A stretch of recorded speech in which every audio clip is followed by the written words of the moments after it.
Depuis sa création par la loi du 12 février 2015, l'Ordre national des experts comptables se veut être un organisme sans but lucratif, robuste, stable et reconnu dans l'arène internationale.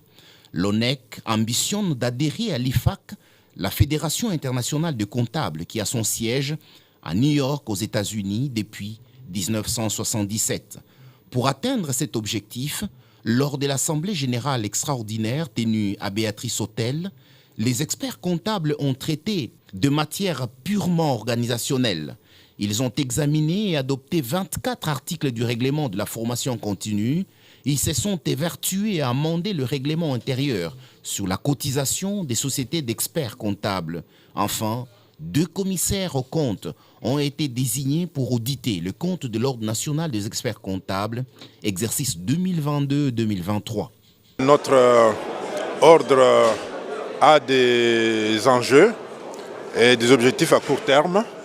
Et nous devrions valider le budget pour que nous puissions voir dans quelle mesure nous allons atteindre ces objectifs. Et parmi ces objectifs, c'est le fait que notre ordre est dans un processus d'adhésion à l'IFAC. L'IFAC, c'est la Fédération internationale des experts comptables. Et faire partie de cet organe augmente la confiance des partenaires internationaux dans la transparence de la présentation de l'information financière dans notre pays. Raison pour laquelle ce budget a mis l'accent sur le processus d'adhésion à l'IFAC et nous avons mis en place tous les paramètres nécessaires, les moyens à mettre en œuvre pour pouvoir atteindre cet objectif. Le budget 2023, bien sûr, là-dedans, il y a le budget de fonctionnement normal de l'ordre. Nous avons des organes qui doivent fonctionner, mais nous avons aussi un investissement pour le futur. Nous avons la formation des jeunes experts comptables dans le cadre de la commission de stage. Il y a aussi un budget consistant qui a été mis là-dessus. Et il y a également l'adhésion à l'IFAC, le processus d'adhésion à l'IFAC. Comme je vous ai dit tout à l'heure, nous allons recevoir dans notre pays des confrères de Belgique et d'autres pays pour nous accompagner dans les préparatifs pour présenter notre dossier à l'IFAC. Donc notre budget a beaucoup plus mis l'accent sur ça. Mais en plus, dans l'Assemblée générale extraordinaire, nous avons cherché des moyens. Parce que le budget était là, il fallait trouver des moyens. Parmi les moyens, nous avons modifié les moyens de cotisation des cabinets d'experts comptables pour que nous puissions accroître les recettes qui peuvent nous permettre de faire face aux dépenses futures, notamment l'adhésion à l'IFAC et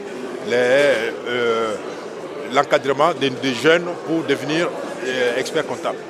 Comme nous venons de le présenter tout à l'heure, nous avons créé un site internet de l'ordre dédié aux stagiaires, c'est-à-dire tous les jeunes universitaires qui ont fait l'économie ou des sciences apparentées, qui veulent devenir experts comptables, peuvent s'inscrire directement en ligne. Après s'être inscrits, si leur inscription est validée, ils peuvent déjà commencer à participer aux unités d'enseignement, c'est-à-dire aux examens. Une fois qu'ils ont fait ces examens, ils peuvent démarrer un stage dans un cabinet. Et je pense qu'à court terme, dans les 3 ans à venir, nous pouvons déjà commencer à avoir des jeunes, de nouveaux experts comptables. Double manifestation dans le même cadre. Juste après l'Assemblée générale extraordinaire, les experts comptables de la RDC ont tenu également leur Assemblée générale ordinaire. Au menu, l'examen et approbation du budget pour l'exercice 2023. Ces 2 assemblées ont été présidées par le professeur Benjamin Nzaïlou Bassissa, président de l'ONEC, dans une ambiance conviviale.